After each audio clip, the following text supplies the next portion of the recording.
Hello and welcome back to another video where today I'm going to be running you through my Zwift setup, which has been done on a rather small budget, and secondly going to be joining in the Tour de Zwift stage series, which is stage 6, and I'm going to be attempting the longer ride, which is Group A.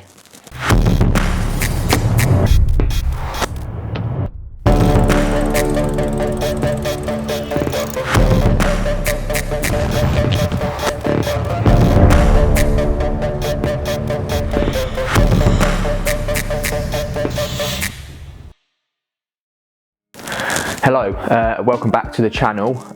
Today I am going to be talking you through my budget Zwift setup basically, and then joining in the Tour de Zwift stage series, stage 6. So to start with, let's talk about a few different potential setups that you could have on Zwift. So the first one being a magnetic trainer with sensors. Now that's probably the cheapest option, and a very good one if you're starting out.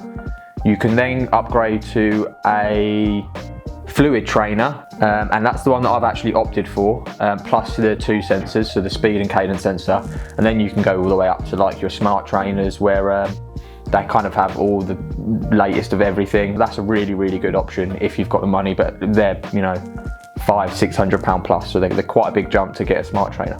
So with these trainers, there's a few different types you can get within the magnetic, fluid and smart trainers.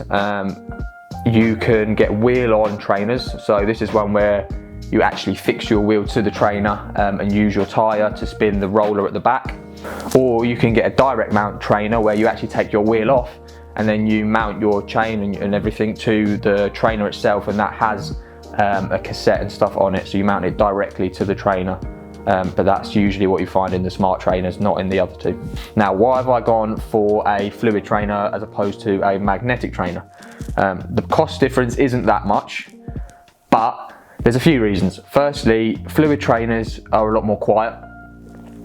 They basically work by, rather than using magnets to set the resistance, they use fluid as the sort of mechanics spin.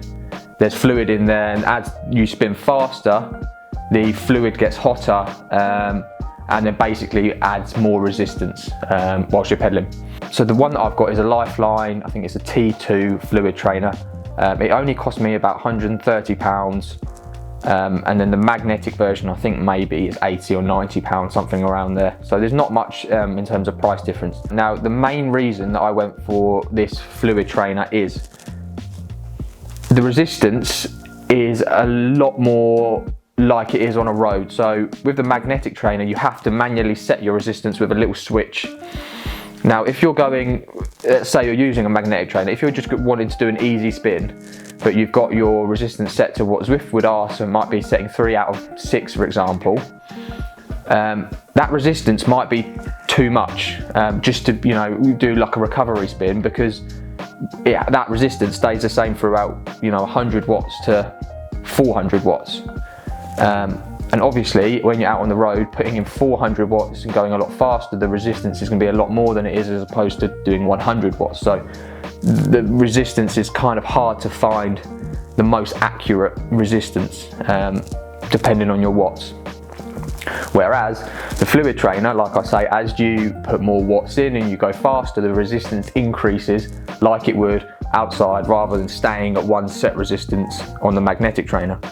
And for the price difference, that's quite a big bonus to have it feel more lifelike. And after I've actually tried both, the magnetic and fluid, way prefer the fluid. So my advice, if you can stretch that little bit more, definitely get a fluid trainer.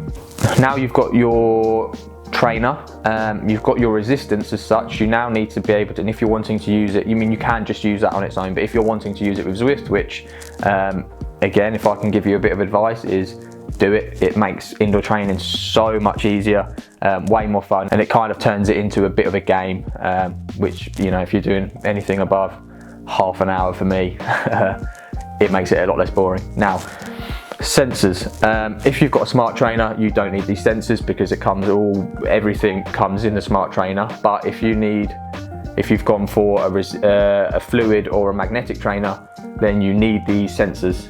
Why? Because these sensors tell Zwift how fast you're pedaling. So your cadence sensor will tell you how fast you're pedaling, and then a speed sensor at the back which mounts to your hub to tell you the speed that you're going, how fast that wheel's spinning. And basically then with on Zwift, this uses both these like data points to calculate or give you an estimate of your watts, and then obviously how fast you're going as well. The two sensors that I've opted for are the Garmin ones. Why? Basically, I've got a Garmin watch that I use, trust Garmin, went with them. There's also the Wahoo options, which I've heard good things about. There's probably loads of options out there, but as far, with my ones, Garmin, I can only give them positive feedback. They've been good. So now you know my Zwift setup, why I've gone for the setup I've gone for. I will show you how I set it up, putting the sensors on. So this is my TT bike. Currently I've been using my TT bike, obviously I'm doing Ironman training. So I need to use the TT bike.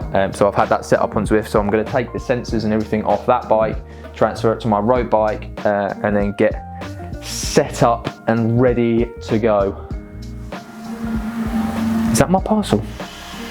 I'm waiting for some extra bike parts, which will be in the video after this if you're interested, so make sure you're subscribed. It's bin day. No, it's bin day and I've missed it. Oh! What bins is it? It's the bike bin. Whoops. Back to setting up the bike.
Until the Tour de Zwift stage works. Like I said, I have joined Group A. I don't know what that entails, and it's my first Group A ride. I think it's just a distance, so you can join it and do a longer distance. It's not going to be quite as hard.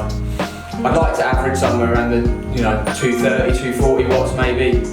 Not too hard at all. It's kind of like lower end zone 3, tempo-ish pace. I've got 15 seconds. I'll do a bit of screen recording. Also, yes, I am in normal running shorts. Both my cycling shorts are in the wash. Really annoying. Let's get going.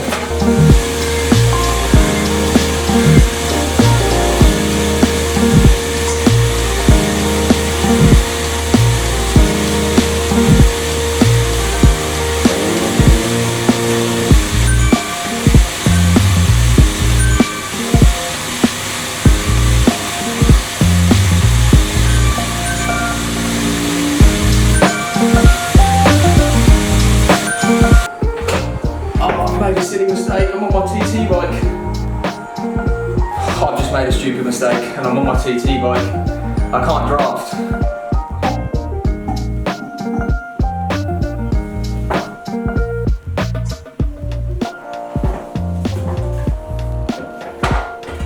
Oh, I hope I can get back on.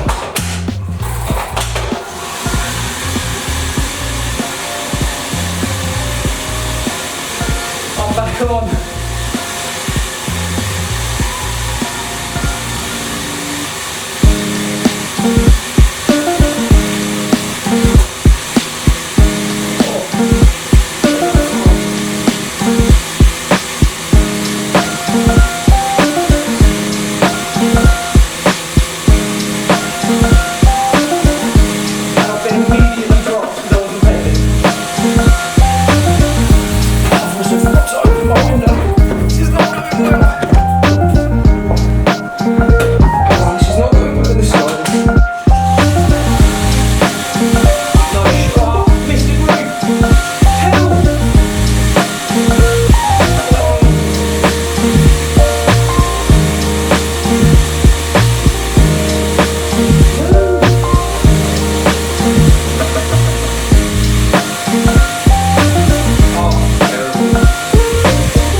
to the climb, horrible bit. There it is.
Is the Tour de Zwift series. That was stage 6. I don't know how many there are in total, to be honest. So I was about 107th, I think it was. So I don't know, I was quite up there, I think. The group that I got dropped into, because obviously I went out on my TT bike. Don't do that. On a TT bike on Zwift you don't get draft, so, and the races are all about draft, so bad mistake. Might have come better if I had have started better. Also, don't wear running shorts. Right, I don't know if you can tell, but they're literally soaked all the way through. Yeah, don't wear cycling shorts. If you join a group ride, don't use a TT bike. Make sure you've got your window open. Another thing I probably need to invest in is a fan. I get too hot. As you saw, my heart rate at the end was over 200 beats per minute, which is far too high, really. So I think I'll end the video here. I hope you gained some sort of knowledge from this, whether it be learning from my really silly mistakes or about a trainer that you might want to get. Yeah, I hope you got something from it anyway. I'm gonna go put my head in a cold bucket of water, try and cool down, and end the video here. So I hope you enjoyed. Please do subscribe. It is free, it makes me feel good, and yeah, I don't really have much else to say because I'm too hot and too sweaty and in too much of a mess. So I shall see you in the next video where, like I say, I've got some bike parts that I'm going to run through with you, and I think I'm going to do a bit of a TT sort of bike run through so you can see what parts I've got, why I've got them, and any future plans that I might have for that bike. So once again, I hope you enjoyed. Please do subscribe, like the video. If you've got any suggestions of videos you want to see, or ideas, then do let me know in the comments, because that would be much appreciated. And I shall see you in the next one.